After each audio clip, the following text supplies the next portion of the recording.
Mari kita berdoa. Tuhan, seperti pujian tadi, kami sungguh rindu boleh tinggal di dalam hadirat-Mu. Engkau yang hadir di tempat ini. Roh Kudus menolong setiap kami dimanapun kami berada saat ini. Saya akan belajar kembali akan firman-Mu. Tuhan, tolong setiap kami. Ya, firman-Mu tidak berlalu dengan sia-sia. Tapi Tuhan, berikan kami pencerahan daripada Engkau sendiri. Hati kami boleh dibukakan sehingga firman menjadi bagian hidup kami. Tuhan, pilih kami masih dengan kebutuhan kami. Jadi yang boleh menyapa kembali setiap kami, menguatkan kami kembali. Terima kasih Tuhan, mohon Kau berkati waktu itu sepenuhnya. Nah, kiranya Tuhan yang dipermuliakan di tengah kami. Saya berdoa dalam nama Tuhan Yesus Kristus, Tuhan kami yang hidup, yang mengasihi kami semua dan mendengarkan doa kami. Amin. Selamat pagi Bapak Ibu Saudara sekalian. Apa kabar Bapak Ibu? Saya rindu Bapak Ibu semua dalam keadaan yang baik dan pemeliharaan Tuhan yang sempurna. Jadi yang kita jalani itu memang tidak mudah, tapi kita selalu berdoa biar Tuhan memimpin hidup kita masing-masing. Hari-hari kita boleh jalani bersama dengan Tuhan. Kita bersyukur gereja kita juga, gereja ini adalah milik Tuhan. Kita terus doakan Tuhan memelihara, memberkati gereja kita. Dan Bapak Ibu juga kita ingat kita tidak sendirian. Kita punya Tuhan Yesus juga, kepala gereja yang akan memimpin gereja kita dalam pimpinan Dia yang sempurna. Kita doakan juga dalam kehidupan kita sehari-hari kita makin peka dengan pimpinannya. Ya, gereja kita boleh terus maju dalam pimpinannya, di mana Tuhan sungguh dipermuliakan di tengah kita, di tengah gereja kita. Bapak Ibu sekalian juga kita boleh ingat juga Tuhan adalah gembala yang agung atas segala domba.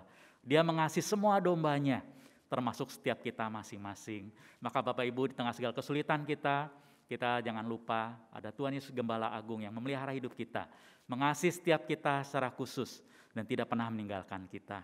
Hidup yang kita jalani di tengah dunia mungkin tidak mudah, tapi bila kita boleh hidup terus dalam pemeliharaan Tuhan yang sempurna. Bapak Ibu, gereja kita bersyukur Tuhan pimpin sampai hari ini, Tuhan mengasihi kita semua. Kita doakan terus ke majelisan yang baru 3 bulan berjalan, juga saya baru 2 bulan jadi gembala. Bapak Ibu, kita terus doakan bersama supaya kita bisa maju bersama di dalam Tuhan. Walaupun situasi pandemi membuat kita banyak keterbatasan untuk kita sulit bertemu, tapi Bapak Ibu kita terus saling mendoakan. Kita sama-sama di mana kita berada, bertemu bersama di dalam Tuhan dan hidup kita memuliakan Tuhan. Nah Bapak Ibu sekalian, tema kita hari ini adalah mendapatkan kekuatan yang baru di kala lelah dan lesu. Saat kita lemah lesu, mendapatkan kekuatan yang baru di dalam Tuhan. Nah, latar belakang tema ini Bapak Ibu, kenapa kita belajar hari ini? Karena kita boleh sadari pandemi COVID yang sudah kita jalani, sudah 18 bulan, 1,5 tahun kita jalani. Di tengah perjalanan kita, tentu sebagian daripada kita merasakan hidup yang tidak mudah. Banyak hal yang kita hadapi, berbagai pergumulan yang ada, yang mungkin tidak mudah harus kita hadapi hari demi hari. Banyak keterbatasan kita dapatkan, bahkan mungkin kesulitan, bahkan juga kita yang mau berlibur pun, Bapak Ibu kadang-kala sulit. Bertemu, reuni dengan keluarga dekat pun terbatas. Ada yang keluar kota, mungkin kita sudah lama tidak bisa bertemu. Banyak hal yang membuat kita terbatas dalam situasi seperti ini. Mungkin banyak dari kita juga mulai mengalami juga rasa lelah. Karena 1,5 tahun sudah jalani, kita belum tahu sampai kapan pandemi ini masih membatasi kita. Situasi new normal, banyak pembatasan yang ada, kita belum tahu sampai kapan. Kita berharap cepat selesai, tidak naik lagi Bapak Ibu sekalian ya situasinya. Nah tapi kita bersyukur di tengah segala kesulitan kita punya Tuhan yang hidup, Allah yang mengasihi kita dan tidak pernah meninggalkan kita. Maka hari ini sama aja kita boleh belajar kembali dari firman Tuhan, mari kita boleh kembali merasakan kekuatan yang baru di dalam Tuhan, di dalam perjalanan kehidupan kita. Bahkan kalau dikala lelah dan lesu, Tuhan kuatkan kita kembali. Mari kita buka bersama di kitab Yesaya pasal 40, ayat 27 sampai 31. Yesaya 40 ayat 27 sampai 31. Bagian ini adalah satu bagian, kalau Bapak Ibu bisa baca pasal 40. Pasal 40 Yesaya satu pasal yang sangat luar biasa. Banyak ahli mengatakan ini salah satu pasal yang luar biasa di Alkitab kita. Semua pasal tentu berharga, penting Bapak Ibu sekalian. Tapi pasal 40 Yesaya ini cukup luar biasa, menonjol juga Bapak Ibu. Kita lihat ayat 27 sampai 31, firman Tuhan berkata, Yesaya 40 ayat 27 sampai 31. Mengapakah engkau berkata demikian, hai Yakub, dan berkata begini, hai Israel, hidupku tersembunyi dari Tuhan dan hakku tidak diperhatikan Allahku. Tidakkah kau tahu dan tidakkah kau dengar? Tuhan ialah Allah kekal yang menciptakan bumi dari ujung ke ujung. Ia tidak menjadi lelah dan tidak menjadi lesu, tidak terduga pengertiannya. Dia memberi kekuatan kepada yang lelah dan menambah semangat kepada yang tiada berdaya. Orang-orang muda menjadi lelah dan lesu dan teruna-teruna jatuh tersandung. Tetapi orang-orang yang menanti-nantikan Tuhan mendapat kekuatan baru. Mereka seumpama raja wali yang naik terbang dengan kekuatan sayapnya. Mereka berlari dan tidak menjadi lesu, mereka berjalan dan tidak menjadi lelah. Berbagai seorang baca firman Tuhan, merenungkan melakukannya dalam kehidupannya sehari-hari. Bapak Ibu sekalian, dari firman Tuhan ini kita boleh kembali refleksikan dalam kehidupan kita saat kita merasa lelah. Ketika kita merasa Tuhan tidak peduli dan tidak mendengarkan doa kita, ayat 27 dikatakan, "Mengapakah engkau berkata demikian, hai Yakub?" Berkata begitu, hai Israel. "Hidupku tersembunyi dari Tuhan, aku tidak diperhatikan Allahku." Ada saatnya di mana dikatakan kita merasa Tuhan tidak peduli, Tuhan tidak mendengarkan doa kita. Dan bahasa Yesaya dikatakan di sini dalam Yesaya tadi dikatakan, mereka berkata begitu kepada Tuhan, "Hidupku tersembunyi dari Tuhan, aku tidak diperhatikan Allahku." Mengapa itu bisa terjadi Bapak Ibu sekalian? Kalau Bapak Ibu kita baca Yesaya 40 ini adalah satu nubuat sebenarnya. Jadi Yesaya dituliskan sebelum peristiwa terjadi. Tapi Tuhan sudah kasih tahu sama Yesaya bagaimana ajaibnya Tuhan mengasihi bangsa Israel. Dikatakan satu saat akan terjadi. Bangsa Israel akan datang, dikatakan akan mengeluh di hadapan Tuhan. Dikatakan dia merasa perkataannya akan muncul. "Hidupku tersembunyi dari Tuhan, aku tidak diperhatikan Allahku." Kapan itu akan terjadi? Itu satu saat waktu mereka di dalam pembuangan. Para ahli perkirakan ini paling nggak ada 100 tahun sebelumnya sudah dinubuatkan. Satu saat Yesaya waktu masih dalam keadaan yang baik, tapi situasi cukup parah gitu saudara ya, Bapak Ibu sekalian. Nah kemudian hari kalau kita baca dalam latar belakangnya, Israel kemudian ditaklukkan oleh Babel. Karena waktu Israel memilih untuk minta pertolongan Mesir, Babel marah, dikatakan lalu Babel menyerang, akhirnya Israel, Yehuda khususnya dikalahkan. Lalu dikalahkan oleh Babel, lalu setelah itu mereka dibuang ke pembuangan. Nah saat itu aturan yang normal adalah satu Babel kalau menang, itu semua bangsa yang dia kalahkan itu dia akan pindahkan ke negara lain, seperti diputer gitu saudara ya. Dipindah Bapak Ibu ke tempat lain, jadi antar negara. Nah yang terjadi seperti itu. Waktu mereka dikalahkan, kemudian mereka dibawa ke pembuangan, biasanya yang pembuangan itu orang-orang yang aktif gitu ya, yang masih produktif, biasanya karena mereka takut memberontak, taruh di pembuangan. Lalu pembuangan bagaimana yang terjadi Bapak Ibu sekalian? Hidup tidak mudah, karena mereka nggak tahu dioper kemana. Mereka nggak bisa memilih, saya mau pindahnya ke negara mana. Nggak bisa Bapak Ibu sekalian. Kan dipilih ke satu tempat, kadang-kala keluarga harus berpisah. Di tempat yang baru mereka mulai semua dari awal. Cari kerjaan baru, mulai dari nol lagi, mungkin cocok tanam dan sebagainya. Mereka semua mulai dari awal. Lalu masalahnya adalah apa? Sampai kapan akan tinggal di sana? Dalam pembuangan mereka nggak pernah tahu masa depan mereka.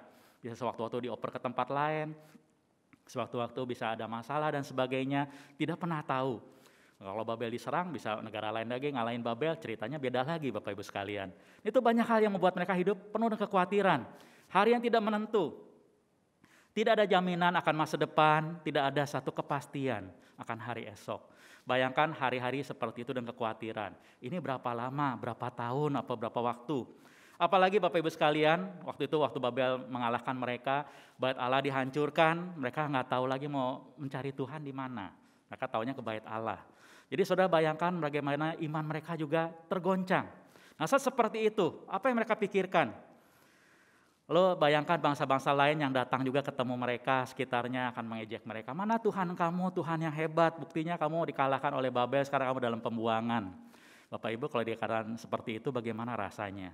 Maka dalam keadaan seperti itu, Israel merasa, apakah Tuhan sudah meninggalkan mereka? Apakah Tuhan sudah tidak peduli? Mereka percaya Tuhan luar biasa dari cerita nenek moyang mereka. Tapi sekarang apa yang terjadi seperti ini? Kenapa seperti ini? Dan mereka bertanya. Nah Bapak Ibu situasi yang sama mungkin juga bisa terjadi dalam kehidupan kita. Kalau kita dalam pergumulan. Mungkin hari ini kita ada dalam pergumulan ekonomi, situasi ekonomi yang sulit sehari ini. Di dalam pekerjaan kita sulit, kita nggak tahu sampai kapan. Ekonomi yang tidak menentu hari ini. Ada dari kita mungkin mengalami pekerjaan yang susah, bahkan mungkin ada yang sampai harus menganggur, menunggu pekerjaan yang baru dan sebagainya. Lalu juga ada yang mungkin dalam pergumulan kita, selain pandemi COVID tadi, mungkin pergumulan kesehatan. Ada yang bergumul dengan kesehatan, sudah sekian lama berusaha berobat ke sana sini, ikut nasihat dokter, obat diikuti dan sebagainya, belum sembuh sampai hari ini. Masih perjuangan yang panjang. Ada juga mungkin pergumulan dalam keluarga. Ada keluarga yang tidak harmonis, pergumulan yang panjang, tidak tahu sampai kapan baru selesai. Atau anak yang nakal dan sebagainya. Situasi yang tidak menentu seperti hari ini. Atau juga mungkin Bapak Ibu sekalian, kita mungkin ada khawatir dengan masa depan kita. Sampai kapan pandemi COVID ini selesai? Situasi kerja ditahan-tahan terus, hidup berusaha bertahan. Sampai kapan? Situasi yang tidak menentu bisa terjadi seperti itu. Bahkan Bapak Ibu, kita mungkin ada yang ingin ibadah pun susah.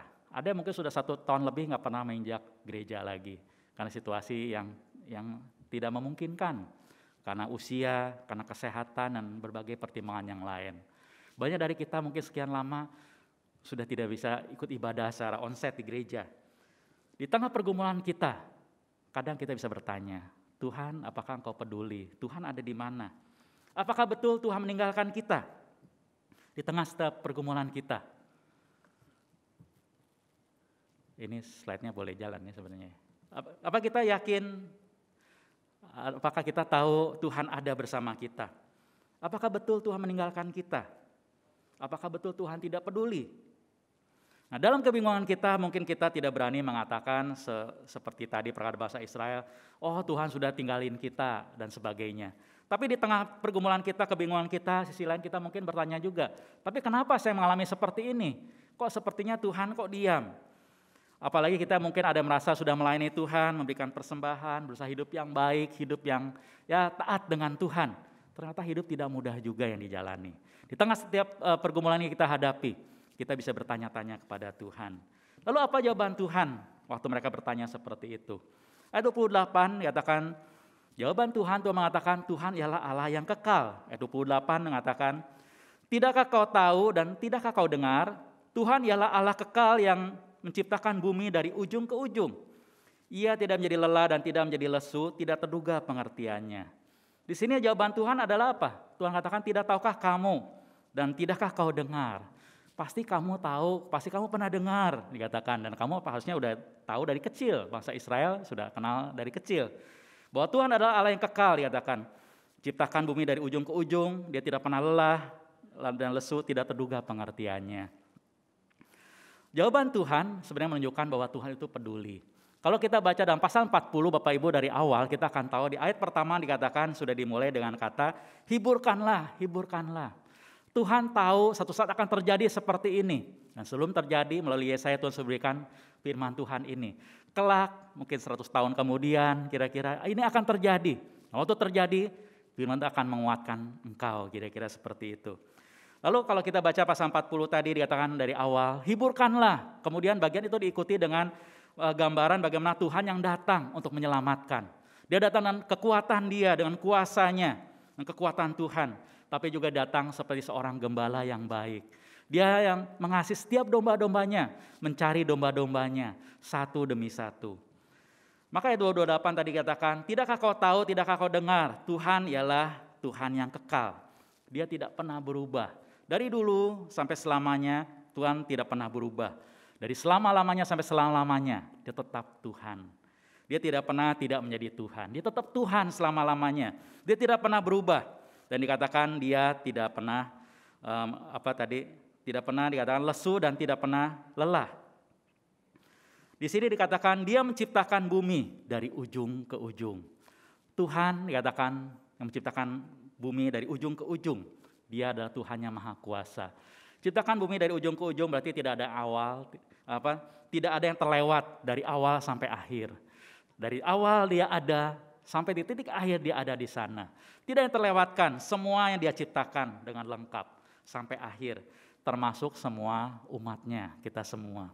Dari awal sampai dari ujung ke ujung, dia menciptakan dari awal sampai akhir.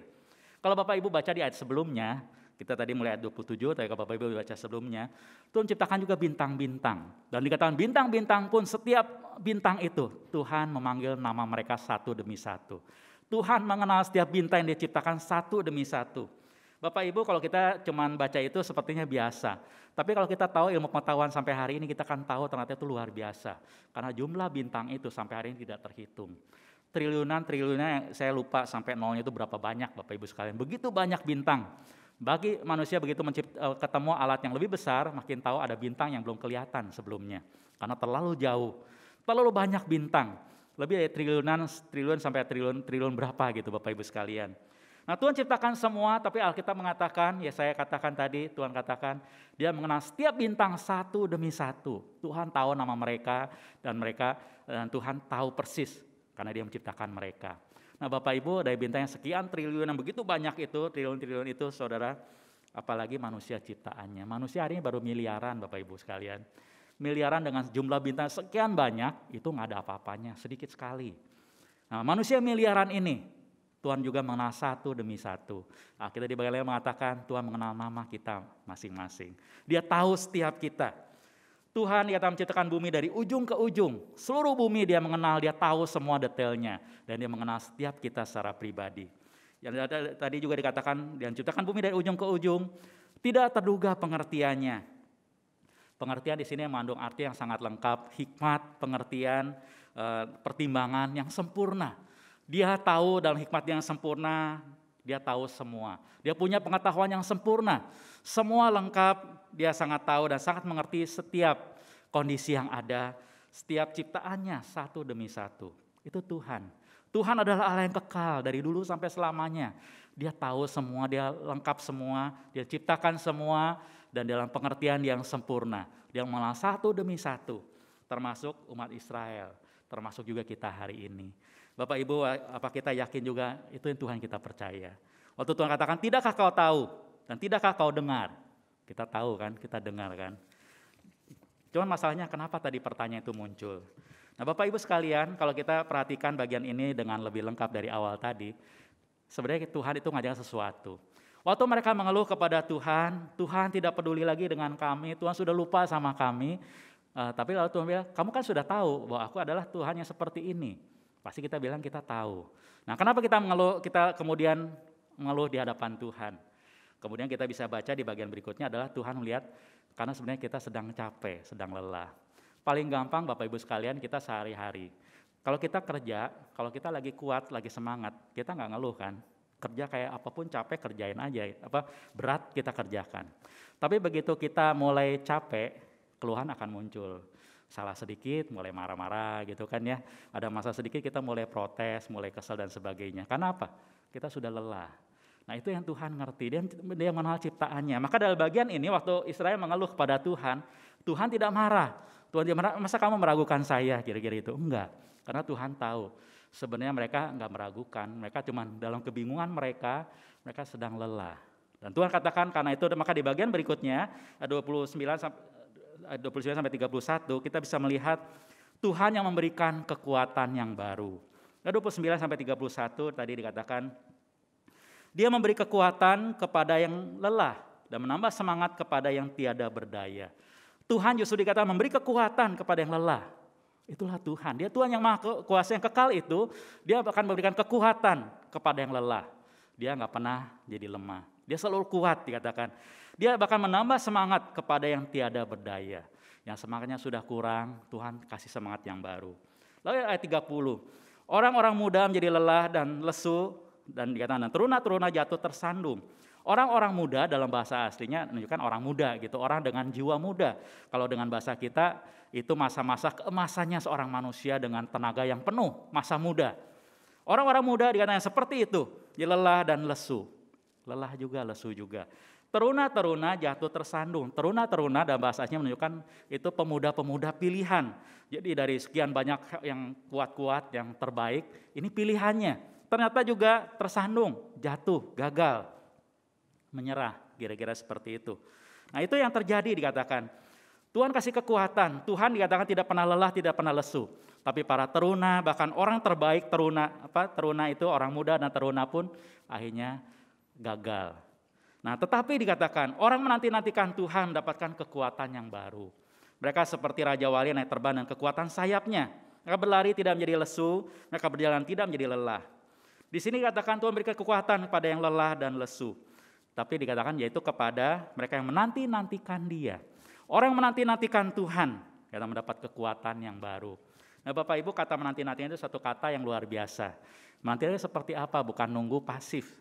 Dalam bahasanya artinya adalah menunjukkan satu bentuk percaya yang aktif. Mempercayai penuh, menanti-nantikan Tuhan itu mengandung arti di dalamnya mempercayai penuh kepada Tuhan. Menantikan dengan penuh harap, secara penuh kepada Tuhan. Bukan pasif, bukan pasrah gitu ya. Tapi sungguh-sungguh aktif menantikan dengan penuh harap kepada Tuhan.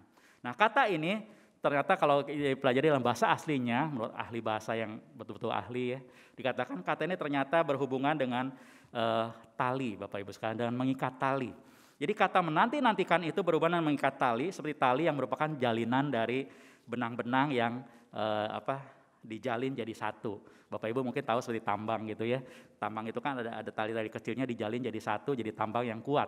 Kira-kira seperti itu, jalinan seperti itu. Jadi kalau ada yang putus, biasa jalinannya kan talinya makin lemah, kira-kira seperti itu ya. Nah, menanti-nantikan itu berhubungan dengan seperti itu. Jadi satu seperti menjalin atau mengikatkan diri dengan Tuhan. Jadi kalau diartikan secara lebih mendalam, nantinya bukan cuma percaya penuh, secara aktif sepenuhnya, berharap penuh pada Tuhan, tapi mengikatkan diri, menjalin diri seperti menjadi satu, mengikatkan diri dengan Tuhan. Itu kata menanti-nantikan. Jadi betul-betul nempel sama Tuhan. Makin kenal Tuhan, akan makin kenal hatinya. Makin kita kenal Tuhan, kita akan makin kenal hati Tuhan, kita akan makin kenal juga bahwa Tuhan mengasihi kita. Maka Charles Spurgeon, seorang pengkhotbah besar di masa lalu pernah berkata, Tuhan terlalu baik untuk menjadi tidak baik, dikatakan. Dan ia terlalu bijak untuk melakukan kesalahan. Ketika kita tidak bisa merasakan tangannya, kita harus percaya pada hatinya. Makin kita kenal Tuhan, kita makin percaya Tuhan itu terlalu baik untuk tidak baik. Dia terlalu bijaksana, terlalu sempurna untuk sampai dia melakukan kesalahan. Tuhan sangat bijak. Dia pengetahuannya sempurna. Maka dikatakan waktu kita dia bisa merasakan tangannya, kita harusnya percaya pada hatinya. Itu yang seharusnya kita bertumbuh, Bapak Ibu sekalian. Nah, dikatakan orang menanti-nantikan Tuhan, itu dikatakan tadi mereka akan seumpama Raja Wali yang naik terbang dengan kekuatan sayapnya. Kata Raja Wali itu dalam bahasa aslinya itu Nesor, itu bisa terjemahkan Raja Wali, tapi sebenarnya juga bisa diartikan burung nasar. Jadi burung nasar atau burung herring atau kalau kita sebut burung nasar itu burung bangkai, seringnya dikenal bahasa Indonesia ya. Nah, dalam dunia burung itu burung nasar, burung Raja Wali, burung falcon, burung kondor, dan burung nasar itu satu keluarga, mirip-mirip gitu ya. Jadi memang para ahli yang bisa bedakan, kita mungkin susah bedainnya, banyak kemiripannya.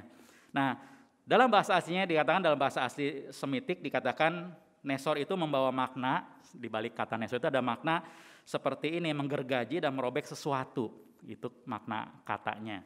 Maka dikatakan ada ahli yang betul bahasa asli Alkitab mengatakan Nesor yang di sini lebih mendekati dengan burung nasar, konteksnya gitu ya. Nah, dari prinsip itu dikatakan kemungkinan kata itu walaupun terjemah Raja Wali ya, itu mungkin lebih cocok burung nasar. Tapi memang dalam Alkitab kalau kita baca dengan teliti, Bapak Ibu, katanya sama. Cuma kita harus lihat konteksnya. Ini burungnya sejenis begitu, tapi kita lebih mendekati, oh ini kayaknya modelnya lebih ke nasar, ini lebih ke Raja Wali gitu, kira-kira mungkin seperti itu. Nah, Bapak Ibu bahkan ada ahli katakan dalam teks aslinya itu berhubungan lebih jelas lagi. Itu latar belakang Dewa Mesir ya. Itu ada cerita yang lain lagi, dan dari situ juga kesannya lebih ke ayat ini seperti satu perbandingan untuk burung nasar. Nah, burung nasar itu punya kemampuan terbang yang tinggi, sama Raja Wali sebenarnya sama gitu ya. Bisa terbang jauh, sayapnya bisa mengembang dengan sangat lebar, dan di antara jenis mereka itu Raja Wali, nasar, dan burung elang dan sebagainya itu kira-kira ya. Ada jenis nasar dikatakan yang sayapnya itu paling lebar, bisa sampai 3 meter. Nah, mereka bisa memanfaatkan akan arus udara yang panas untuk terbang. Jadi mereka itu bisa sangat efisien ngatur tenaga, jadi nggak usah kepakan sayap, mereka bisa atur dengan suhu yang ada, mereka bisa gerak sedikit dengan energi yang sangat terbatas sedikit, mereka bisa naik ikut aliran udara. Bahkan di tengah aliran udara yang rendah pun dikatakan sangat sedikit, burung nasar masih bisa terbang. Nah, seringkali image kita di Indonesia atau di Inggris juga ternyata sama, dikatakan burung nasar itu seringkali jadi image-nya negatif. Kalau Raja Wali itu burung kuat, kalau burung nasar kayak burung jorok gitu ya, makan bangkai kira-kira. Tapi sebenarnya dikatakan burung nasar itu mereka sangat bersih, mereka tuh sangat rajin bersih-bersih badannya. Itu burung nasar sebenarnya. Dan ternyata itu sangat berjasa. Di bumi itu kita perlu burung nasar. Karena begitu burung nasar nggak ada, penyakit banyak. Karena burung nasar itu pemakan bangkai.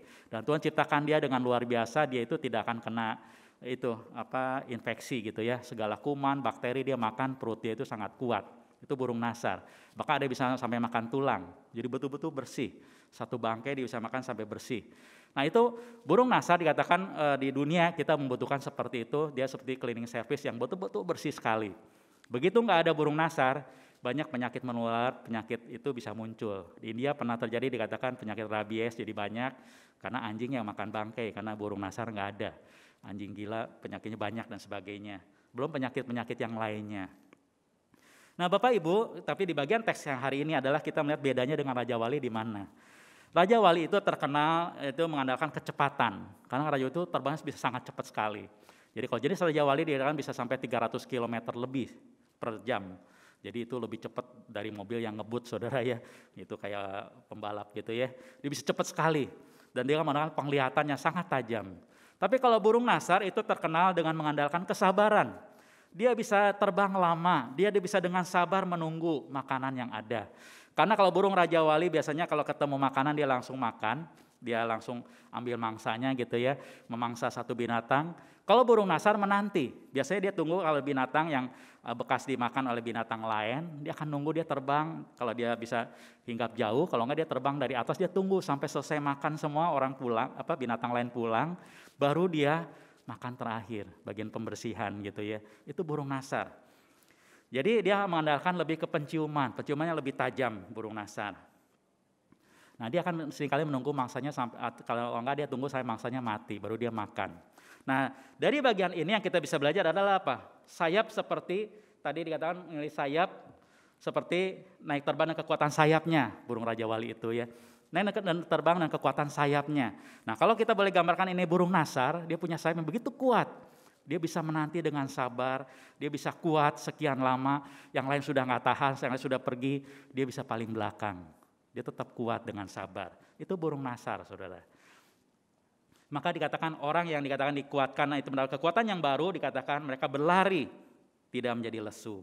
Berlari itu kalau kita boleh gambarkan situasi darurat, di mana kita harus lari, kira-kira gitu ya. Situasi tertentu, atau berjalan, tidak menjadi lelah. Dan bagian ini kita lihat adalah berlari tidak menjadi lesu, berjalan tidak menjadi lelah, adalah ketahanan untuk berjalan dan bertahan dalam perjalanan yang sangat jauh, yang nggak tahu sampai kapan, tapi tahan lama. Itulah sayap burung nasar dikatakan. Nah bangsa Israel menantikan janji ini jelas lama Bapak Ibu sekalian. Karena kita tahu atau mereka dalam pembuangan pun kemudian di Yeremia dikatakan itu 70 tahun. Ada yang seumur hidup di pembuangan sampai mati ya di sana. Apalagi dia kalau sudah berumur berapa baru ke pembuangan. Pasti sampai dia mati, sampai anaknya pun mungkin jangan mati di pembuangan. Nah, tidak tahu sampai kapan. Nah, di situ perlu adalah apa? Kekuatan untuk bertahan. Kalau kayak burung tadi bertahan, terbang, dia kuat. Nah, tapi dikatakan orang yang dikuatkan oleh Tuhan tadi, nah, kekuatan yang baru. Dia sanggup bertahan dalam situasi yang sulit seperti apapun. Itu menanti-nantikan Tuhan. Kita bisa melihat dalam Alkitab begitu banyak orang menantikan janji Tuhan, termasuk di perjanjian baru ya, Hana dan Simeon misalnya dan sebagainya. Menanti-nantikan Tuhan. Nah Bapak Ibu bagaimana dengan kita? Dikatakan, orang menanti-nantikan Tuhan akan mendapatkan kekuatan yang baru. Bagaimana dengan kita? Apa kita sudah menanti-nantikan Tuhan juga senantiasa? Apa kita juga hidup sungguh-sungguh mengikatkan diri dengan Tuhan? Bagaimana kita menanti-nantikan Tuhan? Itu diawali pertama selalu yang pasti harus dengan percaya Tuhan Yesus terlebih dahulu. Sebelum kita mengenal Tuhan Yesus, kita nggak pernah mengenal siapa Tuhan. Setelah kita percaya Tuhan Yesus, barulah kita mengawal yang baru, kita mengenal Tuhan. Maka Bapak Ibu yang pertama saya rindu siapapun dari kita boleh lihat apa kita sudah mengenal Tuhan Yesus secara pribadi. Nah setelah itu baru kemudian berlanjut kita memikirkan diri kita dengan Tuhan. Hidup dekat dengan Tuhan, berjalan bersama dengan Dia setiap saat. Nah Bapak Ibu sekalian, kalau kita sudah mengenal Tuhan, sudah percaya Tuhan Yesus, apa kita sudah selalu ada waktu berdoa secara pribadi dengan Tuhan setiap hari? Di manakah Tuhan dalam kehidupan kita? Apa kita juga masih punya waktu untuk merenungkan firman Tuhan, mengingat janji-janjinya, memikirkannya, dan juga merenungkannya firman Tuhan dalam kehidupan kita? Firman Tuhan itu akan terus mengingatkan kita, terus menguatkan kita, dan membawa kita terus ingat akan Tuhan. Seperti tadi dikatakan, Bukankah kamu tahu, bukankah kamu ingat Tuhan bagaimana? Itu kita temukan dari firman Tuhan. Kita terus berjalan di tengah perjalanan hidup kita perlu terus dikuatkan. Nah, apa kita cukup dekat dengan Tuhan? Berjalan setiap hari, sehari demi sehari, selangkah demi selangkah, kita berjalan dengan kuat kalau kita berjalan bersama dengan Tuhan. Bapak Ibu, sebagai penutup saya cerita satu kisah nyata yang saya temukan juga ya. Bapak Ibu juga bisa cari lebih jauh di internet, dia pernah ceritakan juga. Seorang bernama Puji Andriani. Dia seorang anak Tuhan dari kecil, lalu setelah dia lulus kuliah, dia kemudian merantau ke Jakarta. Dia seorang arsitek, dia kerja di properti. Di waktu dia sampai di Jakarta, dia memulai karir dari nol, dari awal, dari kerjaan yang sangat sederhana. Dari nol dia kerja sampai dia berhasil, kemudian sampai dikatakan dia jadi asisten direksi. Itu jabatannya sangat tinggi buat dia ya, itu puncak karir dia. 18 tahun dia sampai ke titik itu. Nah, dia kerja sudah 18 tahun di tempat itu. Nah, dalam tempat kerja itu dia orang Kristen, dia ke gereja, dia percaya Tuhan. Tapi dia merasa Tuhan biasa-biasa aja. Tapi satu saat dalam kesulitannya dihadapi, dia mulai merasakan, saya perlu Tuhan, saya perlu lebih dekat sama Tuhan. Nah, dalam masa-masa seperti itulah kemudian dia memikirkan bagaimana dia ingin lebih dekat dengan Tuhan. Lalu kemudian dia menghadapi banyak masalah di tengah pekerjaan juga, ada masalah harus dihadapi, tantangan pekerjaan. Kemudian hari dikatakan dia ingin lebih dekat sama Tuhan, ada suatu kesempatan dia ingin sebenarnya ada waktu untuk pergi ke Israel, saudara sekalian, Bapak Ibu sekalian ya. Tapi untuk cuti seperti itu pun dengan jabatan dia, posisi dia, pekerjaan dia nggak bisa, susah. Sampai akhirnya kemudian hari dia memilih, saya ingin lebih dekat sama Tuhan. Dia pilih itu. Memang kemudian betul, waktu dia ke Israel dia merasakan begitu berkat Tuhan, dia merasakan begitu dekat dengan Tuhan, ada pengalaman-pengalaman yang Tuhan berikan pada dia. Tapi setelah dia pulang dari Israel, dengan segala pekerjaan yang ada, akhirnya dia memang harus mundur dari pekerjaan dia. Nah, setelah mundur dari pekerjaan dia pikir ya gampang, saya udah 18 tahun kerja, kenalan sudah banyak, teman banyak gitu ya. Saya tinggal telepon minta tolong. Ternyata Bapak Ibu sekalian terjadi nggak demikian. Waktu dia telepon teman-teman kenalannya dia kenal, yang dia rasa selama ini baik dengan dia, nggak ada yang bisa menolong. Sampai kemudian hari dia kok nggak ada yang menolong, dia kecewa. Saya kenal banyak orang, ternyata banyak orang nggak bisa nolong saya. Lalu kemudian hari dapat satu tawaran kerjaan yang lebih istilahnya lebih dapat yang lebih hasil yang lebih baik daripada tempat kerja yang lama, bahkan lebih menjanjikan. Tapi waktu dia pertimbangkan beberapa persyaratan, dia merasa oh ini tidak cocok juga dengan iman Kristen dia. Dia akhirnya dia menolak pekerjaan itu. Dia sabar menanti, dia hanya berdoa Tuhan pimpin. Tapi apa yang terjadi Bapak Ibu sekalian? Sampai 4 bulan dikatakan dia menganggur. Bayangkan seorang yang kerja sangat sibuk suruh nganggur, jangankan 4 bulan, Bapak Ibu 1 bulan aja udah setengah mati. Dia merasakan begitu berat, sampai 4 bulan dia nganggur, gak dapat kerjaan. Telepon sana sini, bayangkanlah hari demi hari bagaimana. Tabungan dia dipakai terus sampai habis. Itu yang terjadi. Sampai puncaknya dikatakan ini terjadi tahun 2019. Tahun 2019 ya, waktu itu kemudian dikatakan udah bulan Agustus. Dia sudah nggak tahan lagi gitu, berat sekali. Dia tiap hari baca Alkitab, dia berdoa, dia minta Tuhan pimpin saya harus bagaimana. Nah, dalam pergumulan dia itu kemudian di bulan Agustus itu dikatakan Tuhan seperti ingatkan dia ada seorang teman. Mau telepon seorang teman. Nah, dia telepon seorang teman dia yang mungkin kelewat sebelumnya. Waktu dia telepon, temannya oke. Oh ya kamu masuk aja di tempat saya, dikatakan. Kebetulan bidangnya sama, properti. Nah, ini diterima di tempat yang baru, dia kerja, tapi dikatakan 3 bulan pertama tidak terima gaji. Jadi ya dia masuk, tapi dikatakan saya bersyukur. Walaupun saya nggak punya uang dikatakan, tapi saya punya kerjaan. Tapi Bapak Ibu sekalian tempat kerja yang baru ternyata tidak mudah juga. Karena dikatakan dia ditempatkan di proyek yang dikatakan mustahil untuk laku. Saudara bayangkan dia memang di dalam properti. Tempat sekarang kerja properti, tapi dikatakan properti yang dia suruh pegang itu yang dikasih ke dia, itu properti yang susah laku, yang gak pernah laku, susah lakunya. Tapi dia bilang, oke deh saya terima, Tuhan kasih jalan ini saya doakan. Dia terus tiap hari berdoa sama Tuhan, Tuhan kasih hikmat saya harus bagaimana. Akhirnya dengan cara dia pelan-pelan dia mungkin ada yang harus diperbaiki dan sebagainya dengan cara dia dan segala macam. Dikatakan itu dari bulan Agustus Bapak Ibu sekalian. Bulan Desember baru mulai laku, ada 1 rumah bisa laku, itu bulan Desember. Saudara bayangkan sekian bulan dia menanti. Dikatakan waktu dia bekerja itu, dia sampai satu titik betul-betul uang dia 0. Sampai 0 rupiah, dikatakan saya betul nggak punya uang. Tapi waktu saya nggak punya uang, saya punya Tuhan. Dulu bagi saya uang penting, sekarang dia rasa kok nggak lagi. Tuhan jauh lebih penting. Dia lebih percaya andalkan Tuhan, tidak melihat uang lagi. Jadi dia bisa ada ketenangan yang dia bilang nggak tahu dari mana. Ya karena dia dekat sama Tuhan. Tuhan kuatkan dia hadapi hari-hari. Sampai kemudian hari dikatakan, mulai Desember mulai laku, Januari, Februari, Maret pandemi COVID datang, nggak laku lagi. Ya, baru mulai gitu kan. Tapi bersyukur April bisa laku 2 katanya. Padahal perumahan dia dibilang di setengah situasi pandemi, situasi sulit, siapa yang mau beli rumah? Dikatakan. Ini bisa ada orang datang cari. Itu kalau bukan Tuhan yang kirim dari mana? Itu jalan Tuhan dikatakan. Dan dia dari situ dia belajar adalah apa? Dia makin mengenal Tuhan. Dan dia melihat Tuhan menguatkan dia melalui hari demi hari. Dan bisa lalui dengan sampai hari ini. Nah saya nggak tahu cerita sampai hari ini ya. Tapi saya yakin di anak Tuhan, Tuhan pelihara dia. Nah Bapak Ibu sekalian, apa yang dapat kita belajar dari bagian ini? Adalah orang berharap kepada Tuhan. Tuhan bisa kasih kekuatan yang baru. Di tengah segala kelelahan yang kita hadapi hari ini, saya nggak tahu Bapak Ibu, perjuangan kita bagaimana, entah dalam pekerjaan, dalam keluarga, dalam kehidupan pribadi, atau kesehatan, kita mungkin sudah mulai lelah. Tapi Tuhan ingatkan kita kembali. Waktu kita mulai mengeluh, kita mulai rasa berat, berarti kita sudah lelah. Nah kita butuh Tuhan. Nah kita boleh datang pada Tuhan, katakan nantikanlah Tuhan. Dan sungguh-sungguh kita mendapatkan kekuatan yang baru. Bagaimana nantikan Tuhan? Saat kita mengingatkan diri dengan Tuhan. Setiap saat, setiap hari. Carilah Tuhan, andalkanlah Tuhan. Berjalan dengan Tuhan setiap hari. Kita boleh tahu apapun kita sanggup hadapi. Kita sanggup berjalan dengan jauh. Kalau perlu kita sanggup berlari, dikatakan tanpa lelah, tanpa lesu. Karena Tuhan menjadi kekuatan dalam kehidupan kita. Tuhan yang tidak pernah lelah, tidak pernah lesu. Dia juga sanggup menguatkan kita untuk dapat terus kuat. Berjuang sampai pada akhir.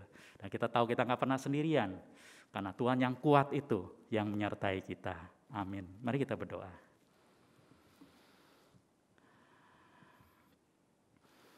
Bapak, biarlah firman-Mu hari ini boleh sekali lagi menguatkan setiap kami. Tuhan tahu akan konteks hidup kami masing-masing. Mungkin ada ya Tuhan yang sudah merasakan hidup yang begitu berat. Air mata, pergumulan, hari-hari yang berat dijalani. Entah karena ekonomi, pekerjaan, atau keuangan, atau karena kesehatan, atau juga mungkin pergumulan pribadi atau keluarga. Apapun yang sedang terjadi Tuhan. Biarlah firman boleh ingatkan kembali Tuhan di tengah kelelahan kami. Kami boleh datang kembali kepada Tuhan. Kembali hidup kami mengarahkan kepada Tuhan. Kami menanti-nantikan Tuhan yang sepenuh hati. Kembali datang percaya Engkau sepenuhnya. Mengandalkan Engkau sepenuhnya. Dan hidup dekat bergantung sepenuhnya mengikrarkan diri kepada Tuhan. Dan kami boleh lihat Tuhan, hari demi hari boleh kembali kami lalui dengan kuat. Ada kekuatan yang baru yang Tuhan berikan. Kami tetap dapat bertahan di tengah pergumulan yang kami hadapi. Mungkin kami belum tahu kapan ujungnya, tapi Tuhan dan anugerah Tuhan. Hari demi hari kami bisa jalanin kekuatannya daripada Tuhan. Kami tidak mengeluh, tapi dengan kuat akan menjalani hari-hari kami. Dan pada saatnya kami tahu ada kemenangan Tuhan akan berikan. Ada pertolongan pada waktunya. Ada anugerah Tuhan bagi setiap kami. Maka kita Tuhan tilai kami sudah kebutuhan kami, bahwa kami mengenal akan kebaikan-Mu. Terima kasih Tuhan, misalkan setiap kami dalam tangan Tuhan, Tuhan kami sudah kebutuhan kami. Dan kira Tuhan yang menilik kami masing-masing. Kami bersyukur Tuhan karena Engkau mengasihi kami, dan kami serahkan dalam nama Tuhan Yesus Kristus, Tuhan kami yang hidup, yang mendengarkan doa kami. Amin.